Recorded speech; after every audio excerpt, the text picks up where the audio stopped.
Hey everyone, this is Steven, and today we have a special video where I'm joined by Cruz Rivera, the Southern Regional Coordinator for the Office of Youth Ministry.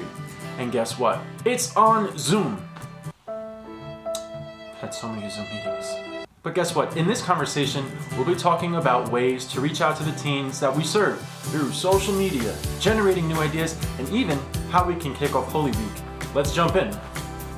Hi everybody, and welcome to Ministering to Youth in the Digital Environment, meeting youth where they're at with Christopher and Steven. Hey everybody, welcome.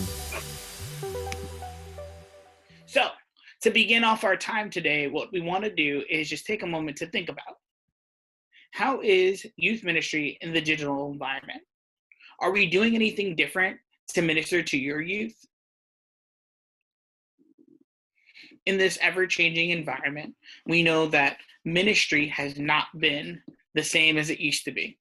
In many ways, we are being called to minister to our young people in a way that's different and that engages them in a way that we've never done before, to help us to really figure out how to maneuver around this environment and understanding where young people are at.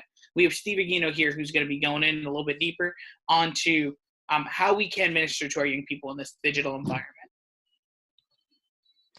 That's right. So young people, when you try to meet them where they're at and reach them, 9 times out of 9, I'm not even going to say 10, I'm going to say 9 times out of 9, they're on their phones. One time I was going to visit a friend in Texas, and he was leading a youth ministry program. And as the kids were walking in, they sat in all different areas of the room. This was before social distancing. They were just doing it on their own. And they were all on their phones, just sitting there. And so I said, hey, let's engage them where they're at. So I got everybody to play a game where we were able to connect over Wi-Fi, and kids who weren't usually speaking with each other, or kids who usually weren't speaking out loud at all, suddenly became vocal and helped to create an environment where people felt comfortable. So when we talk about using our phones, we talk about social media. So if you, a little bit about even if you're on your laptop, desktop, whatever it is, Facebook is huge, especially in this time with everybody going live. We're watching masses. People are communicating with each other. Even concerts are being given over Facebook Live. It's really cool. They said 57% of young people are daily users on Facebook. But I think that there's a way bigger number when it comes to adults. A lot of young people are actually on YouTube. YouTube is the new TV. A lot of people, we stream Netflix, we have Hulu, but when it comes to YouTube, it is so vast. They have their favorite YouTubers and favorite channels and favorite places for tutorials. And I remember that when I was in school, I was taking a calculus class, and I had a tough time understanding what was going on in the class. And so I just typed in the name of the lesson in the search bar on YouTube, and there were thousands of videos. And they said YouTube is the second largest search engine. So in the same way that we go to Google and we type in, how do I change a tire? People can go on YouTube and see exactly how it's done. So when it comes to TV, 68% of our young people are still watching TV for at least an hour a week. So there are some shows that are out there that are capturing their attention, but not for a long time. And surprisingly, 36% still get their news at least weekly from the radio. And if you're wondering where these numbers came from, this is from 2016. So 4 years later, I know for a fact these numbers are changing, and I think they're growing. Maybe some are dropping a little bit more than others, but definitely the numbers are rising. 22% are still getting their news at least weekly from the newspaper. And they said 57% are sending 50 or more texts daily. Now, I know that when, especially in this time of social distancing, they can't be with their friends. They're texting now more than ever. And I think adults are doing the same thing.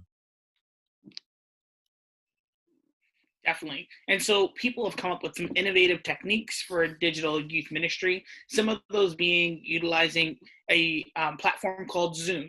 Zoom is a platform whereby which you can meet with your young people all together in a safe digital space.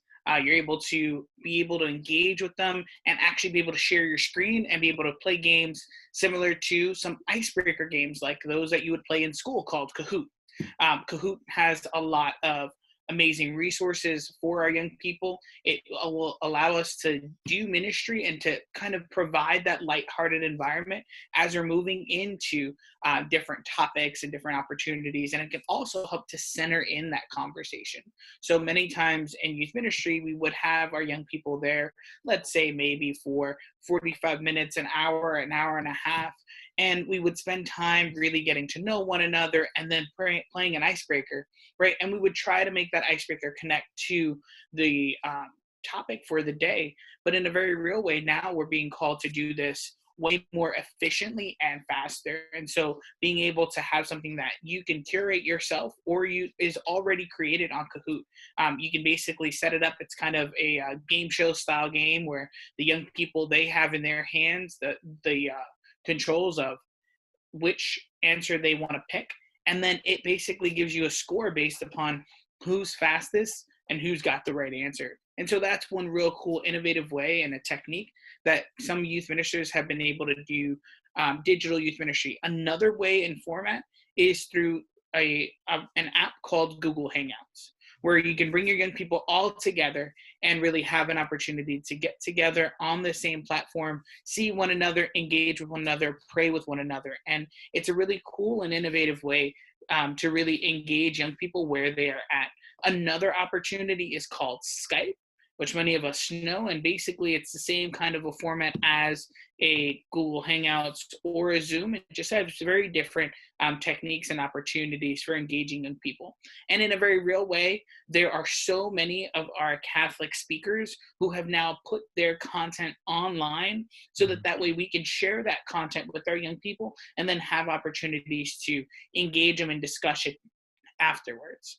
And so when we're doing that, one of the really cool things is we have two major platforms that are offering digital talks that are geared to the young people at a particular time during the day. So there are these awesome life nights. The life nights are being provided by Life Team. And their life nights are called Anchored. And Anchored really provides an opportunity for our young people to engage all together on such a massive level and really engage with content that revolves around the hope that we have. And then on the flip side, a little bit later on in the evening at about 8 p.m. Eastern Standard Time, there's also this project called YM Project, and they do a YM Project Live. And what that YM Project Live is an opportunity for all the youth from around the whole United States and around the world to have their youth ministers sign up and send out a digital link that will then allow them or their parents and their families to sign up and connect through an awesome opportunity to hear some of our Catholic speakers speak about content and faith-inspiring talks around how we engage in this digital new environment with our faith, really walking into this Holy Week in a very new way, walking into our ministry in a very different way, and it's geared towards young people. And then we then have an opportunity to break out into any one of those that we've mentioned before, like Zoom, Skype, Google Hangouts, and really get an opportunity to meet with our young people and discuss how did that topic impact you. And so these are some really cool and innovative techniques and ideas. Some Stephen shared a little earlier about the recorded masses that we have and the live masses on Instagram and Facebook, right? And we can even do a watch party. And when we do those watch parties, we have opportunities to really engage our young people in the content that we're doing and then have a discussion afterwards. And so as we continue building, one of the newest things that has come up has been having a virtual retreat or a virtual holy hour. And so that's another innovative technique that will allow our young people to engage with the true presence of our Lord Jesus Christ in a very true and new way, while still giving them that feel as if they were in youth ministry, and really provide them that opportunity to encounter our Lord Jesus Christ. So there have been a lot of ideas that have come up for ministry. What are some ideas that you think of when you're thinking of the next couple of months? What are some innovative new ideas? What we'd like you to do is to comment down below with the newest and the most innovative idea you can think of. Don't let your computer box, your computer screen keep you inside the box. Let's think outside the box. What are some things that we would have done in person that maybe we can transition online?